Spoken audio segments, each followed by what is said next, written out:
is Monday. Sunday. Sunday is still Sunday.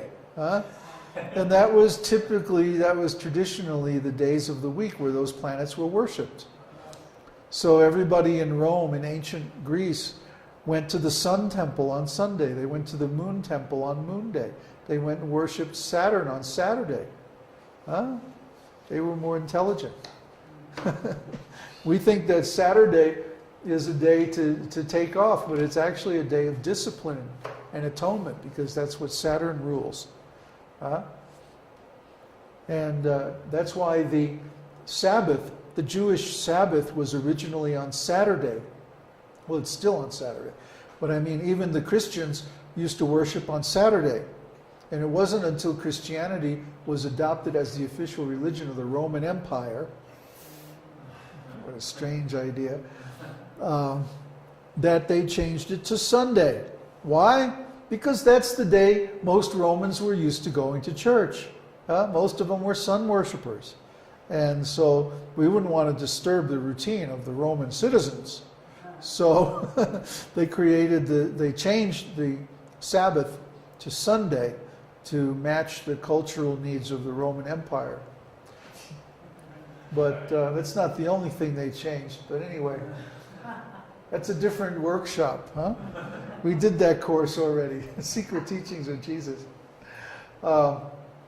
So anyway, these different days of the week are lorded by the different planets. And you notice there's no Rahu or Ketu. That's why we have 7 days in a week, because there's 7 major planets. All these things are very traditional, ancient, thousands of years old. No, people don't have a clue about why do we have 7 days in a week? Why do we have 30 days in a month? Why do we have 360 days? Nobody knows. Well, all this knowledge has been kept very nicely covered up. Again, to put people at a disadvantage, so that they can't predict what the day is going to be like. They can't predict, what the influences are going to be like for that particular day. They're always caught off guard, surprised. Well, if you follow the Vedic calendar, you don't have to be surprised. If you follow Vedic astrology, especially, you don't have to be surprised by the astrological changes. You can be in tune with them instead. Do you think that the leaders who cover up all this knowledge use it themselves? Oh, yeah, of course. What's the fun in covering up knowledge if you don't get to benefit from it yourself? That's the whole idea. They keep the ancient knowledge. Like, for example, women's liberation.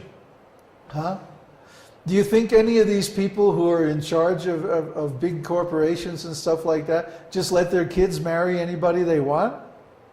You've got to be kidding. Even the mafia people in the town where I grew up didn't let their daughters marry just anybody. It was impossible. The whole family was consulted on the decision. Similarly, the big demons who run everything, they have their own personal astrologers, as advisors. You better believe it. Nixon did. LBJ. Bush probably does, but he just keeps it really quiet so his Christian friends won't find out.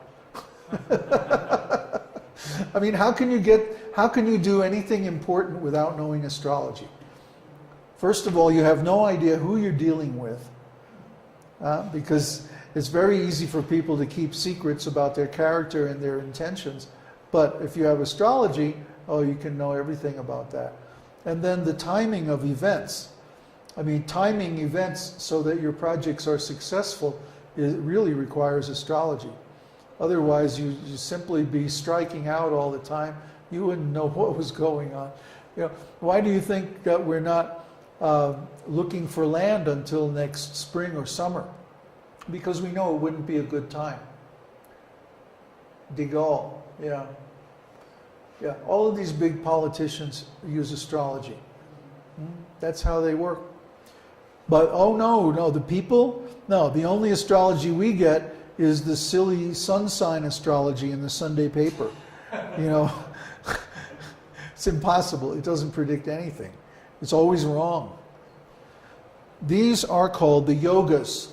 There are 27 yogas. The yogas are computed by dividing the sum of the longitude of the sun and moon into 27 parts. So I'm not going to get into the details of how to compute it because they're always given in the Panchanga. So if you just get the Vaishnava Advisor, or what's that called? Vaishnava Reminder program, then you'll automatically know what the day's yoga is. Yeah, today you will have to make a decision. What else is new? You will meet a tall, dark stranger. Now, as you can see, the yogas have different names, which have particular meanings. And each of these meanings is indicative of the type of period of time it is. Okay? These are all based on the angles between the sun and the moon. So according to actually what it really is the aspects of the sun and the moon, divided into 27 to match the nakshatras.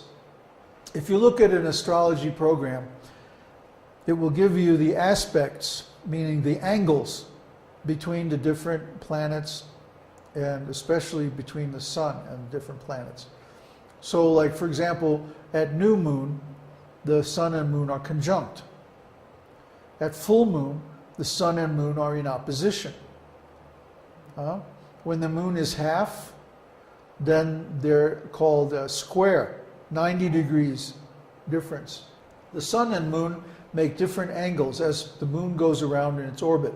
Sometimes they'll be 30 degrees and they'll be in a favorable aspect. Sometimes they'll be 90 degrees and they'll be in a frictional aspect. 180 degrees means opposition. That means they're both going in opposite directions.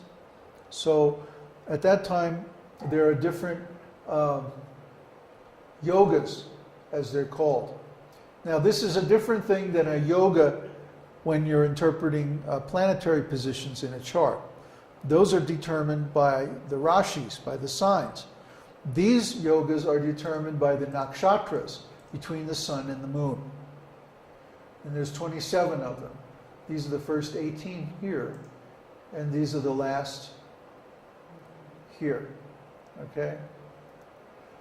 So these are also on the Vedic Calendar course, these tables. And you can also click on the tables and download them as a file. Best of all, get a Panchanga program and use it. Keep up with it every day, and you'll see how every day the mood of the day is determined by the Tithi and the yogas. And also, there's something called Karanas, which we're not going to go over because it's too complicated. But there's one more thing that I want to, what's that? One thing that I want to go over is auras. Okay, so the auras are half of a 24 division of the day. The Vedic day begins at sunrise, and it lasts until the next sunrise. So this day is divided into 24 equal periods. Now, is that an hour?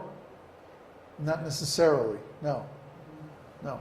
Because depending on how fast the sun is moving, how fast the earth is moving, it could be more or less than 24 clock hours. In other words, the whole Vedic timekeeping mechanism is not based, or I should say timekeeping system, is not based on the clock.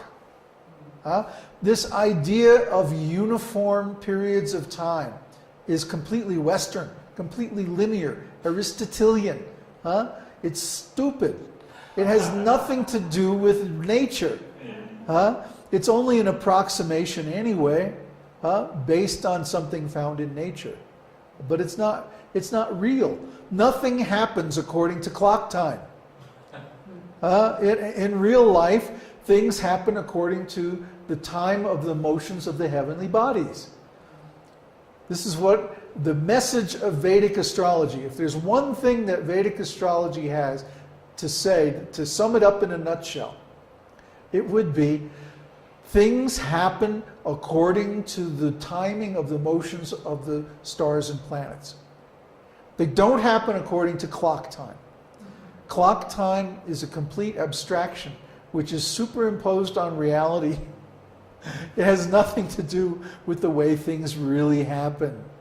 That's why the whole British fixation with clock time, for example, is just completely unnatural. And it has led to a neurotic society where people are doing things completely at the wrong time just because it was in the schedule. Like pyramids? Yeah, I mean, how stupid is that? So, the whole Western idea of clock time is completely unnatural.